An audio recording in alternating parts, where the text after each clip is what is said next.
Yo les potes, bienvenue dans cette nouvelle vidéo. On est à plus de 24 heures du quart de finale entre le Bayern de Munich et le Paris Saint-Germain. Comme vous le savez, hier j'ai fait une composition d'équipe. Et dès que je sors la vidéo, le Poissard, Sacha, ressurgit. Kurzawa, officiellement blessé. Icardi, officiellement blessé. Et Alessandro Florenzi, officiellement forfait. Donc malheureusement, on est obligé de refaire une composition d'équipe. Et on espère d'ici là que personne sera touché. Parce qu'en 24 heures, au Paris Saint-Germain, tout est possible. Il y en a un qui peut se fracasser dans l'escalier, il y en a un qui peut être encore positif à je ne sais pas quoi, il y en a un qui peut se blesser à l'entraînement, il y en a un qui peut rater une marche, il y en a un qui peut tomber d'une chaise. Tout est possible au Paris Saint-Germain, les postos. Donc comme vous le savez, Florenzi forfait, Kurzawa forfait, tes soi-disant deux meilleurs latéraux. Comme vous le savez aussi, Mauro Icardi forfait, c'est quand même ton meilleur neuf, en espérant que Moïse Kean fasse l'affaire. J'en doute pas une seule seconde, même si sur la finition, Moïse Kean, il y a encore des progrès à faire. Mais dans les replis défensifs et dans les courses, il n'y a pas de souci à se faire. Il sera présent. D'autres forfaits aussi sont là. Mais voilà. Donc, avec quel compo jouer? Vous le savez, nos deux meilleurs milieux de terrain ne sont pas là non plus. Marco Verratti et Leandro Paredes. Ça commence à faire beaucoup. Du côté du Bayern de Munich, il y a aussi des absents. On en connaissait déjà deux. Et pas des moindres. Robert Lewandowski, le meilleur neuf du Bayern et le meilleur neuf mondial à l'heure actuelle. Douglas Costa, certes ce n'est pas un titulaire en puissance, mais quand même, en doublure de Lewandowski, ça aurait pu servir à Flick, il ne sera pas là. Et peut-être troisième absent, ça devrait être confirmé dans les prochaines heures, Serge Gnabry, qui a été testé positif à cette pandémie, ce Covid, on va dire, pour pas avoir de problème. Donc voilà, c'est vraiment n'importe quoi. On a vu que Raphaël Varane aussi a été testé positif et manquera le match ce soir contre Liverpool. D'ailleurs, si vous voulez un débrief Real Madrid-Liverpool, dites-le moi en commentaire. On verra le match ce soir. Il y a aussi Borussia Dortmund-Manchester City. Beaucoup de personnes disent que Manchester City est déjà en demi-finale, alors qu'ils ont oublié que depuis 4 ans, ils n'arrivent pas à passer l'écart. Donc un petit peu d'intelligence, s'il vous plaît, et de quotient intellectuel, s'il vous plaît, suivez Manchester City. Alors certes, grand coach, peut-être grande équipe, mais à l'arrivée, les quarts de finale, il les passe jamais. Et Dortmund, c'est quand même pas des petits bras. Mais bon, on parle quand même de notre équipe aujourd'hui et pas des autres. Bayern de Munich, Paris Saint-Germain. Donc quand même 3 forfaits du côté du Bayern. Gnabry, Lewandowski, Douglas Costa. À Paris, beaucoup de forfaits aussi. Comment doit jouer Paris officiellement? On a vu que Thilo Kehrer, qui est catastrophique depuis son arrivée au Paris Saint-Germain, mais de plus en plus ces derniers mois, a reçu beaucoup d'insultes. Sa famille et lui-même le prendraient très mal. Frérot, quand tu es footballeur professionnel, quand tu es affiché par tout le monde, quand tu es dans un club qui a la prétention de gagner avec des champions et que tu n'es pas du tout au niveau, il faut s'attendre à des insultes. Donc arrête de pleurer, montre-nous demain ton niveau et fais-nous fermer les bouches. Même si moi, je te mettrai pas à droite demain. Je vous dis la vérité. Tout sauf Kehrer. Il y en a qui ont dit hashtag tous avec Kehrer. Moi, j'ai envie de te dire hashtag tous contre Kehrer. Donc, j'ai pas dit d'aller l'harceler, j'ai pas dit de l'insulter. Ça reste quand même un être humain. Mais c'est quand même un joueur qui a été acheté 37 millions d'euros. Oui, vous ne rêvez pas, 37 millions d'euros. Quand est-ce que tu vas un petit peu nous montrer que tu es un joueur à 37 millions d'euros? On l'a pas vu encore. On se rappelle tous de Manchester United il y a plus de 2 ans. Et là, les prestations depuis quelques mois sont inacceptables, honteuses, scandaleuses. On va pas se mentir.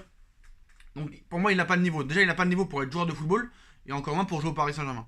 Donc, quand même, l'absence de Lewandowski et de Gnabry sera quand même très préjudiciable pour le Bayern. Peut-être une bonne nouvelle pour le Paris Saint-Germain aussi, Thomas Müller. Alors lui, il est très confiant. C'est quand même l'occasion de lui rentrer dedans. Et dans le football, tout est possible. On a vu des choses incroyables dans le football.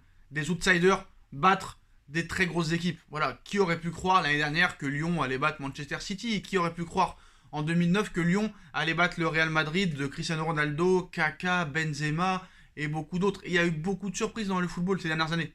Voilà, on a vu des Ajax, tout ça.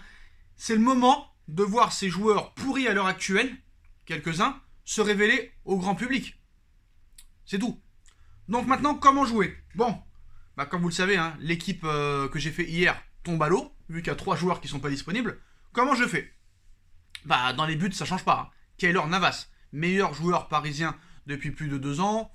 l'un des meilleurs gardiens du monde. D'ailleurs, on aura les 2 meilleurs gardiens du monde à l'heure actuelle demain. Donc ça prouve quand même que ça va être chaud. Donc voilà, Keylor Navas dans les buts. Défense centrale, bah on change. Hein. On remet Marquinhos dans l'axe avec Presnel Kimpembe. Voilà, défense charnière habituelle. À gauche, Abdou Diallo, qui a prouvé, même en n'étant pas latéral gauche, que c'était le meilleur latéral gauche de cette équipe. Meilleur que Kurzawa, meilleur que Bakker. Et malheureusement, bah, Juan Bernat est toujours indisponible et est en retard pour sa rééducation. Il n'est toujours pas là. Donc il faudra faire avec Diallo à gauche. À droite, ni Dagba, je n'en veux pas. Kerrer, je n'en veux pas. Je mets Pembele. Je n'ai pas le choix. Si j'étais coach du Paris Saint-Germain, je mettrais Pembele. Je suis désolé, ça peut pas être plus catastrophique que Kerrer et que Dagba. Et on va me dire, ouais Sacha, tu peux pas mettre Pembele à droite, il a aucune expérience. Et alors, j'ai envie de te dire, et alors, est-ce que Kimpembe en 2017, lors du 4-0 du Paris Saint-Germain au Parc, avait de l'expérience? Non, il a fracassé Messi, Neymar et Suarez, ils n'ont pas bougé une oreille. Paris 4-0, au match retour, il n'était pas là, t'en as pris 6. Donc arrêtons avec l'expérience, pas l'expérience. Rappelle-toi ce qu'a dit un certain Kylian Mbappé, t'es bon, tu joues, t'es pas bon, tu joues pas. Franchement, Pembele, le peu de matchs qu'il a fait, il a jamais été catastrophique. Il n'a pas été exceptionnel, mais il a jamais été catastrophique. Donc, Pembele à droite. Bah, le milieu de terrain, ce sera le même qu'hier pour moi. Hein. Je mets Rafinha. C'est une faute professionnelle si Pochettino ne met pas Rafinha. Alors, je sais pas les bails qu'il y a entre vous, tu l'aimes pas, il t'a piqué ta femme, il y a eu des embrouilles entre vous deux dans le passé, je n'en sais rien. Tu n'as pas le droit de ne pas mettre Rafinha demain. Un milieu créateur, tu en as besoin. Surtout en l'absence de Verratti et de Paredes. Je mets Danilo Pereira à côté. Je pense que Paris a besoin de puissance physique. Contre le Bayern, Herrera pour moi physiquement c'est trop juste, c'est passe en arrière. C'est pas possible, il va falloir quand même un minimum défendre debout. Je pense que Danilo Pereira peut être utile pour ça.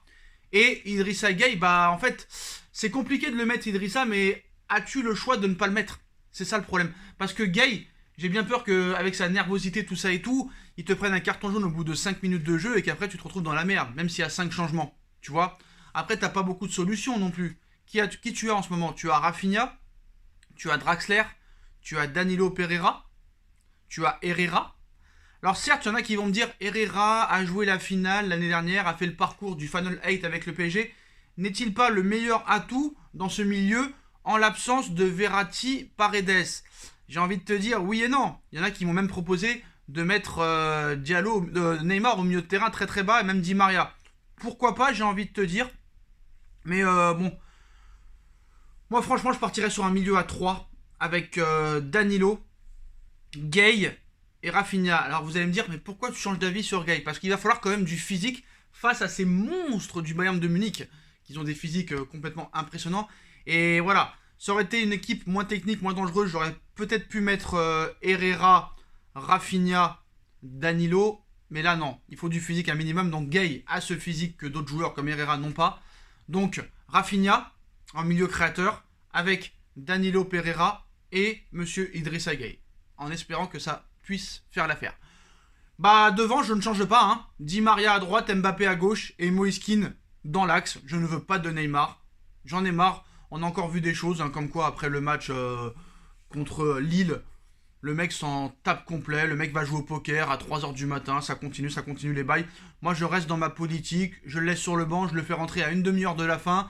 Voilà, je le touche. Mentalement, je le touche en disant, tu vois, j'ai pas besoin de toi, je peux gagner sans toi. Cette équipe a déjà gagné sans toi. PSG Real Madrid, 3-0. Manchester United PSG à Old Trafford en 2019, 2-0. Barça PSG, 4-1. Pour moi, Mbappé et Di Maria sont 10 fois meilleurs quand Neymar n'est pas sur le terrain. Mbappé, on lui a beaucoup posé la question, il a toujours remis en retrait. Je suis désolé. D'ailleurs, sur Neymar, hein, bah, y a des grosses infos. On va pas tout révéler aujourd'hui, mais apparemment, dans le vestiaire, ça commence vraiment à s'agacer du comportement du Brésilien. Moi, franchement, il m'empêche de dormir, ce joueur, parce que franchement, s'il était au niveau, il pourrait être exceptionnel, mais j'ai l'impression qu'il a perdu son niveau, j'ai l'impression qu'il veut plus jouer au football, qu'il veut juste prendre son oseille et partir. Il y en a qui nous disent, ouais, il va partir, vous allez voir, en 2022, libre, il veut nous la faire à l'envers, tu verras qu'il prolongera. Il a déjà prolongé, je peux te le dire. Après, peut-être que Doha se pose des questions, c'est possible, et que Doha peut déchirer le contrat d'une minute à l'autre, tant que c'est pas officialisé, c'est possible. Parce qu'on sait qu'à Doha, apparemment, hein, ça commence à vraiment être énervant. la situation de Neymar. Voilà, je vous le dis. Donc, les infos sur Neymar, certains de ses coéquipiers s'étonnent en privé que le Brésilien ne parvienne pas à contrôler ses émotions. Certains avancent même que Ney s'est ciment fait expulser, c'est-à-dire qu'il aurait fait exprès de se faire expulser contre Lille pour s'éviter d'affronter Strasbourg, une équipe très physique, et rééviter la blessure. Alors frère, si t'as peur maintenant de toujours te blesser, c'est que certes t'as pas envie de travailler, t'as pas envie de te remuscler, t'as pas envie de travailler ton corps musculairement, donc à un moment donné, stop, il va falloir arrêter, prendre une décision avec ce joueur. Quand est-ce qu'il va se mettre à jouer sérieusement? Quand est-ce qu'il va arrêter de bien se comporter? Il y a eu trop de problèmes avec Neymar. Et j'en ferai encore une vidéo, hein. Si cette vidéo atteint les 1500 likes, beaucoup d'informations sur Neymar, sur un probable retour au FC Barcelone, sa prolongation de contrat, des journalistes qui le fracassent comme pas possible, beaucoup d'actu sur Neymar, donc n'hésitez pas, hein, aux 1500 likes, je ferai une vidéo. D'ailleurs, il y a beaucoup de infos mercato, hein, qu'on pourra pas tout dire dans cette vidéo, sinon elle durera 1 heure. Cette vidéo est spéciale compo contre le Bayern, donc voilà. D'ailleurs, Nasser Al-Khelaifi était présent hier à la séance d'entraînement. Sur Neymar, il y a eu beaucoup de choses à dire, mais voilà. Moi, je pense que cette équipe est beaucoup mieux sans lui quand elle n'est pas favorite. Il ralentit le jeu. Il y en a qui vont me dire, ouais mais Sacha, tu dis qu'il ralentit le jeu. A-t-il d'autre choix que de garder le ballon et y aller tout seul? Alors certes, des fois, il n'y a pas de soutien derrière. Mbappé ne vient pas l'aider, Di Maria ne vient pas l'aider. Mais Mbappé et Di Maria au moins font ce qu'ils peuvent pour donner des ballons aux attaquants. Neymar, lui, il s'arrête complètement. C'est une statue statique. Il prend le ballon, il s'arrête et il veut dribbler tout le monde. T'es pas FIFA, t'es pas PES, frère. Collectif. Et cette équipe est beaucoup plus collective sans Neymar. Ça me fait mal au cœur de le dire parce que moi, c'est un joueur que j'ai toujours aimé jusqu'à 2019-2020. Mais là, je vois qu'il est plus du tout impliqué dans le football, même pas qu'au PSG. D'ailleurs, on sait qu'il s'en bat les couilles du Paris Saint-Germain. On le sait très très bien. Il est venu que pour l'oseille. C'est sûr et certain. Voilà. Peut-être qu'il aime pas la ville, il aime pas le froid, je ne sais quoi. Mais à un moment donné, un minimum de professionnel. On se rappelle de Zlatan en 2012, il ne voulait pas venir au PSG. Mino Raiola, son agent de l'époque, il l'a appelé, voilà, t'es transféré au Paris Saint-Germain. Lui ne voulait pas. Ça l'a pas empêché pendant 4 ans d'être très professionnel. Alors certes, Zlatan n'a pas donné son meilleur niveau en Ligue des Champions, mais je suis désolé, dans les 4 années, il n'y a pas grand chose à lui reprocher à Zlatan, à part quelques sorties médiatiques un peu osées, mais c'était un patron. Et moi je pense qu'il manque un patron comme Zlatan Ibrahimovic au Paris Saint-Germain.